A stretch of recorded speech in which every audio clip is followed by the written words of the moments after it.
Hey! Je suis vraiment contente de vous retrouver aujourd'hui dans cette nouvelle vidéo. Et en fait, cette idée de vidéo m'est venue là comme ça d'instant en me disant bah écoute, j'ai jamais parlé de mes livres de cuisine alors que je propose des vidéos dites gastronomie. Si vous me suivez, vous savez que j'adore cuisiner, que j'adore les livres de cuisine aussi, que j'en ai une sacrée collection chez moi. Et je me suis dit que pourquoi pas, vu qu'on est au mois de décembre et que j'ai pas trop de chroniques en ce moment à vous présenter, de vous présenter mes livres de cuisine. Peut-être que ça peut vous aider à faire des cadeaux pour Noël. Je pense que je suis encore pas trop en retard dans le calendrier. Donc dans ma bibliothèque, je vous ai fait une sélection de 6 ouvrages que j'ai essayé de vous présenter par thématique, mais elles sont assez liées à des univers bien particuliers. Et donc le premier livre que je vais vous présenter, il s'agit de Recettes ch'tis publié chez Hachette Cuisine. Et c'est un livre qui m'accompagne depuis que je suis ici à Arras, honnêtement. Je l'avais vu en librairie, je l'ai acheté et je vous avoue que c'est un livre que j'utilise vraiment souvent. Donc bien sûr dans ce livre, on va retrouver des recettes traditionnelles du nord de la France comme les ficelles picardes, le pochevêche, le welsh. Et donc même si ce sont des recettes traditionnelles parfois qui demandent du temps, je vous avoue, voilà, vous faites des ficelles picardes, vous êtes à moitié en train de pleurer pendant 1 heure pendant que vous coupez des échalotes, mais malgré ça finalement ce sont des recettes assez simples à réaliser et c'est pour ça que par exemple je peux vous le recommander. Donc cette maison d'édition propose aussi des livres de recettes liés à d'autres régions en France comme la Provence, la Bretagne, liés à d'autres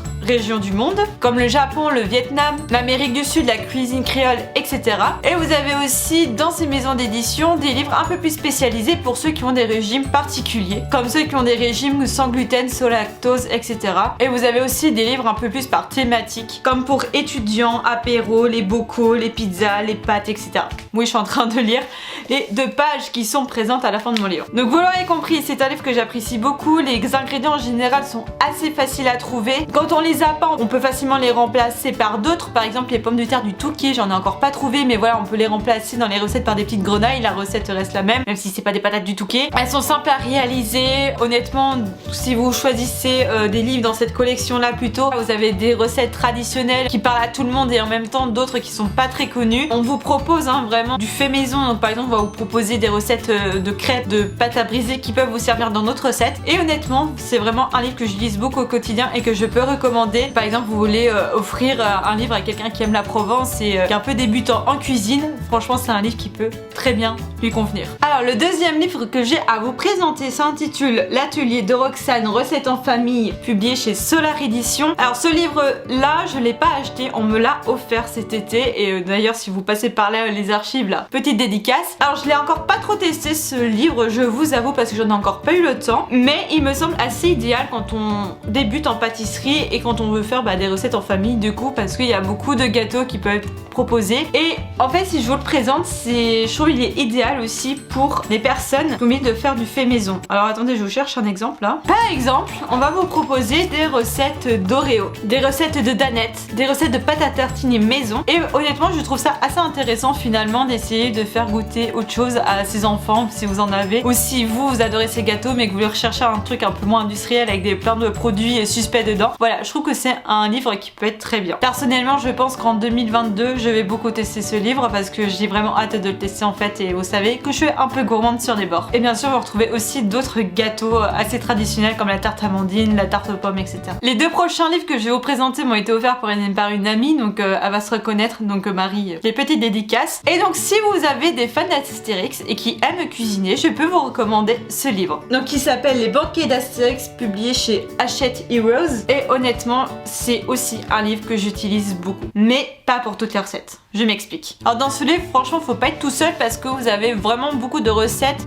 qui sont prévues pour beaucoup de personnes, genre 4-6 personnes. Et honnêtement, vous habitez tout seul, vous n'allez pas bouffer la même chose pendant 4 jours. Mais là-dedans, et c'est pour ça que je l'utilise beaucoup, vous avez des recettes de potage, les gars, hyper bon. J'utilise beaucoup pour ça, pour d'autres recettes aussi. Donc dans ce livre, on va retrouver des recettes liées à l'univers d'Astérix, comme le fameux gâteau d'Amon Beau-Fils qui s'appelle le gâteau à l'arsenic et dont Mission Cléopâtre, mais cette fois il est pas empoisonné. Mais comme dans les BD d'Astérix, on visite beaucoup de régions du monde. Évidemment, ce livre va un peu retracer les cuisines qu'on peut retrouver autour du monde du coup, comme les fameuses bêtises de Camaracom, qui sont une recette qui revisite du coup les bêtises de Cambrai. Et vous avez plein d'exemples comme ça. Mais voilà, pour ceux qui aiment cuisiner et pour ceux qui aiment Astérix, c'est parfait. En revanche, moi je trouve que dans ce livre, il y a parfois des ingrédients qui sont pas faciles à trouver, ou des ingrédients que peut-être que les personnes ne retrouvent pas forcément à côté de chez eux, ou qui n'ont pas forcément les moyens de de s'offrir. Donc du coup par rapport à ça, ça peut être un peu gênant, mais par contre pour ceux qui cuisinent et qui ont plein d'ingrédients chez eux, c'est vraiment très intéressant à utiliser et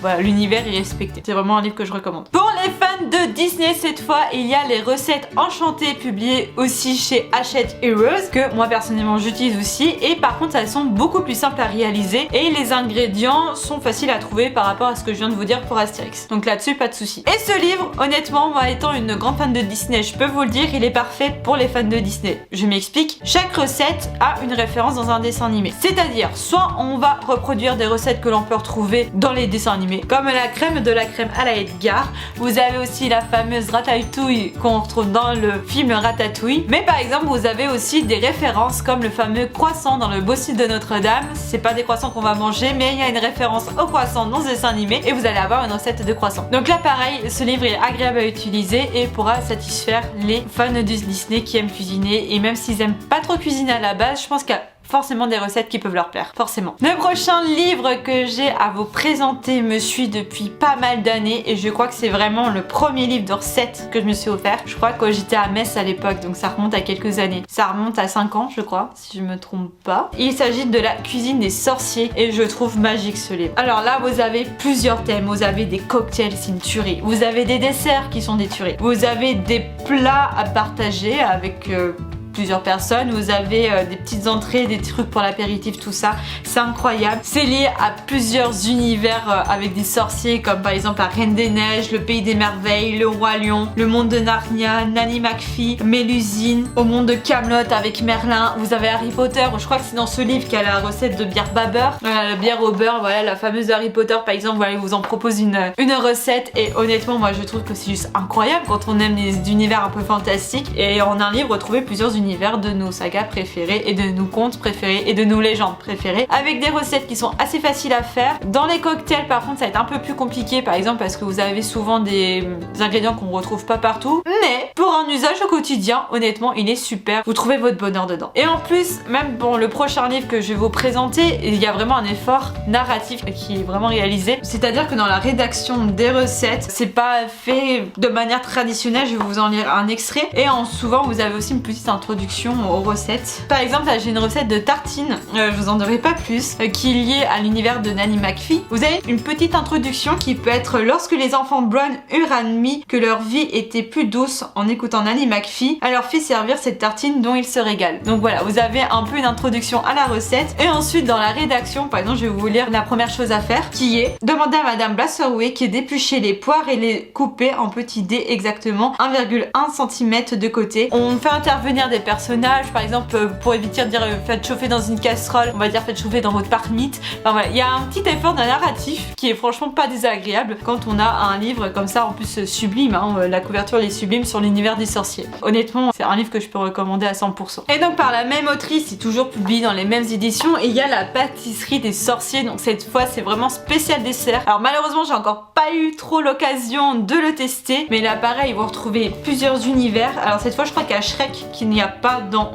l'autre livre, mais voilà vous avez Stranger Things par exemple, vous avez The Witcher, vous avez les sorcières de Salem, vous avez Sabrina l'apprentie sorcière, vous retrouvez encore Camelot, je crois qu'on retrouve encore Harry Potter, on a le Hobbit, enfin vous voyez un peu tous ces univers. Là pareil vous avez des gâteaux que vous pouvez faire, genre des gros gâteaux, vous savez pour 6 personnes, il y a des recettes de petits biscuits ou de bouchées aussi, vous avez des recettes de dessert à l'assiette ou encore des cocktails. Honnêtement j'ai encore pas eu trop l'occasion de tester, mais il est aussi tout aussi génial que l'autre en tout cas. Enfin moi quand je regarde la recette j'ai envie de les faire, mais encore je vous dis je suis toute seule donc c'est un peu compliqué souvent. Pour ceux qui me suivent et qui regardent pas que cette vidéo parce que le sujet les intéressait, je vous avais dit dans ma palle du Cold Winter Challenge que je pouvais tester des recettes dans mes livres de cuisine. Si jamais vous avez envie que je teste en vidéo une recette de l'un de ces livres, faites-le moi savoir. Si vous voulez plutôt découvrir une recette d'un livre en particulier ou alors l'univers d'un livre, dites-le moi en commentaire, ça peut être assez sympathique de le faire avec vous en vidéo, bien que je donnerai pas les ingrédients exacts puisqu'il y a quand même des droits d'auteur. En tout cas moi j'espère que cette vidéo vous aura plu. Ça a changé de d'habitude, ça a changé des chroniques, mais